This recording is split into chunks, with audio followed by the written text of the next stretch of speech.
আসসালামু আলাইকুম। স্বাগত জানাচ্ছি আমার ইউটিউব চ্যানেলে।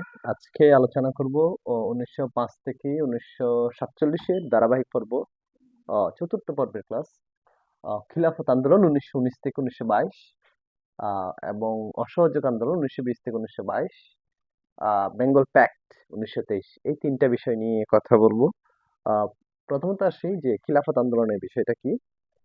আমরা জানি ইসলামের খিলাফত এর যে খোলাফায়ে রাশিদিনের প্রথম খলিফা হযরত আবু বকরের সময় থেকে খিলাফতের যাত্রা শুরু হলেও তুরস্কে এই মুসলিম খিলাফতের পরিসমাপ্তি ঘটে ১৯২৩-২৪ সালে আহ মুস্তাফা আধুনিক তুরস্কের জনক মুস্তাফা কামাল পাশার সময়ে।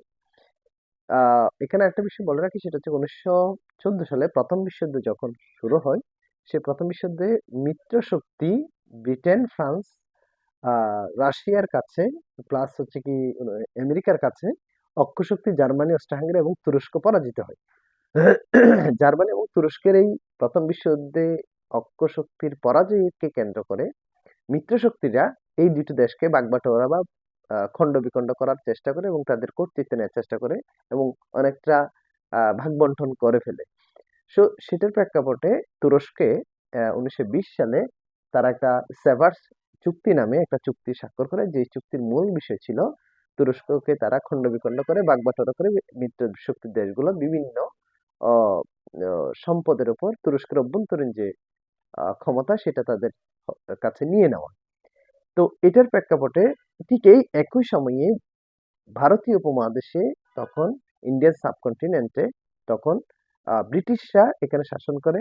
এই শাসনাধীন ব্রিটিশদের শাসনামলের সময়ে এই অঞ্চলে যখন ব্রিটিশরা শাসন করে, তখন তাদের ব্রিটিশদের বিরুদ্ধে এই অঞ্চলে মুসলিম জনগোষ্ঠী তাদের সাথে বিরোধিতা বা তাদের বিরুদ্ধে যে প্রতিবাদ স্বরূপ এই আন্দোলনের ডাক দেন। বিশেষ করে ইন্ডিয়ান মানে ভারতীয় মুসলিম সম্প্রদায়ের উক্তি ছিল বা মন্তব্য ছিল অনেকটা এরকম যে আমাদের পুরো মুসলিম জাহানের খিলাফতের আহ, তুরস্ক যেটা খিলাফতের যে কেন্দ্রবিন্দু হিসেবে তুরস্ককে যেটা কাউন্ট করা হয়, সেই তুরস্ককে তারা বাটোয়ারা করার চেষ্টা করতেছে বা কোণঠাসা করার চেষ্টা করছে প্রথম বিশ্বযুদ্ধ পরবর্তী সময়ে।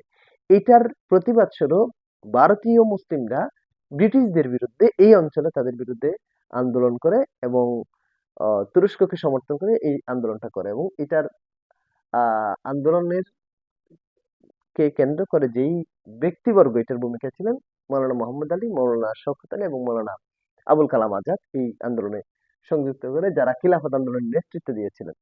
তো এখানে এই লাইনগুলো লিখেছেন, মিত্রশক্তি পরাজিত হলো ১৯২০ সালে সেভার চুক্তির মাধ্যমে তুরস্ককে খণ্ড বিখণ্ড করলে ভারতীয় মুসলিমরা খিলাফত আন্দোলন শুরু করেন এবং এই খিলাফত আন্দোলনের সাথে মহাত্মা গান্ধী, মোহনদাস করমচাঁদ গান্ধী, যিনি আফ্রিকা থেকে সত্যাগ্রহ আন্দোলনের সফলতা লাভ করে ভারতীয় উপমহাদেশে এসে আহ, তার আহ, এই গান্ধীজি এই খিলাফত আন্দোলনে, যিনি আগে থেকে একটু পরিচিতি ছিলেন, এই এই গান্ধীজি খিলাফত আন্দোলনের সাথে একাত্মতা প্রকাশ করলে এই খিলাফত আন্দোলনটা বাস্তবে একটা রূপদান করে এবং এই আন্দোলনের গতি অনেকটা বৃদ্ধি পায়।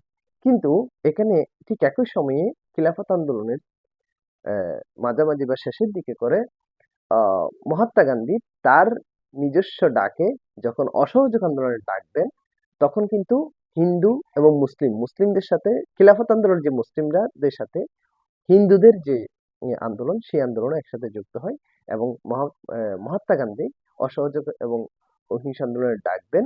মূলত এখানে এই আন্দোলন, অসহযোগ আন্দোলনের ডাক দেওয়ার পেছনে মেইন যে কারণ ছিল, ১৯১৯ সালে যখন ব্রিটিশরা রাওলাট আইন পাশ করে, বিনা ওয়ারেন্টে গ্রেপ্তার যে কুখ্যাত আইন পাশ করে, সেই আইনে জারি করলে এর প্রতিবাদে পাঞ্জাবে, বিশেষ করে জালিয়ানওয়ালাবাগ বাগে প্রতিবাদ করলে, শান্তিপূর্ণ অহিংস আন্দোলন করলে এখানে তারা পুলিশ গুলি চালায় এবং চৌরা নামক স্থানে, এই অঞ্চলে ভারতের উত্তরপ্রদেশে প্রায় ২২ জন কনস্টেবল নিহত হয় পুলিশ এবং জনতার মধ্যে, সংঘর্ষের মধ্যে।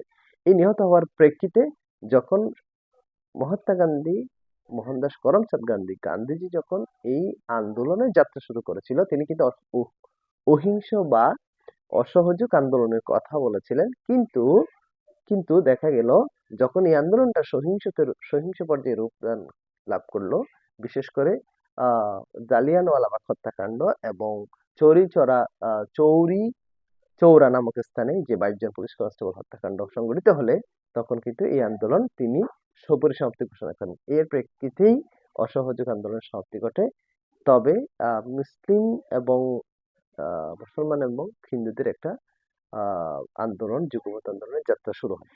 এখানে আরেকটা বিষয় বলে রাখি, 1923 সালে বেঙ্গল প্যাক্ট যেটা হয়, দেশবন্ধু চিত্তরঞ্জন দাসের নেতৃত্বে মুসলিমদের সমান অধিকার প্রতিষ্ঠা এবং আহ হিন্দু মুসলিম ঐক্যের জন্য এই ঐতিহাসিক চুক্তি হচ্ছে কি বেঙ্গল প্যাক্ট। 1923 সালে যখন হিন্দু এবং মুসলিমদের মধ্যে বঙ্গভঙ্গ রদ এগুলোর প্রেক্ষিতে যখন হিন্দু মুসলিম একটা দ্বৈরথ্য সৃষ্টি হলো, সেইটার প্রেক্ষাপটে এখানে আহ, আহ, খিলাফত আন্দোলন হলো মুসলমানদের, হিন্দুদের অসহযোগ আন্দোলন হলো। এই সকল কিছুর পরিপ্রেক্ষিতে তাদেরকে একটু একত্রতা প্রকাশ করার জন্য, যেহেতু একত্রতা থাকলে ব্রিটিশ বিরোধী আন্দোলনটা বা ব্রিটিশদের কাছ থেকে স্বাধীনতা নেওয়াটা অনেকটা সহজ হবে। এটার প্রেক্ষাপটে 1923 সালে 1923 সালে আহ, দেশবন্ধু চিত্তরঞ্জন দাস বেঙ্গল প্যাক্ট আহ, উম, বা বেঙ্গল প্যাক্ট বেঙ্গল প্যাক্ট চুক্তি স্বাক্ষরিত করেন এবং এই চুক্তি স্বাক্ষর হলেও 1925 সালে দেশবন্ধু চিত্তরঞ্জন দাস মারা যাওয়ার পর এই চুক্তি আর কোনো আলোর মুখ দেখেনি। আশা করি আপনারা এই বেঙ্গল প্যাক্ট, অসহযোগ আন্দোলন এবং খিলাফত আন্দোলনের এই তিনটে বিষয় আপনারা ভালো করে বুঝেছেন ইনশাল্লাহ।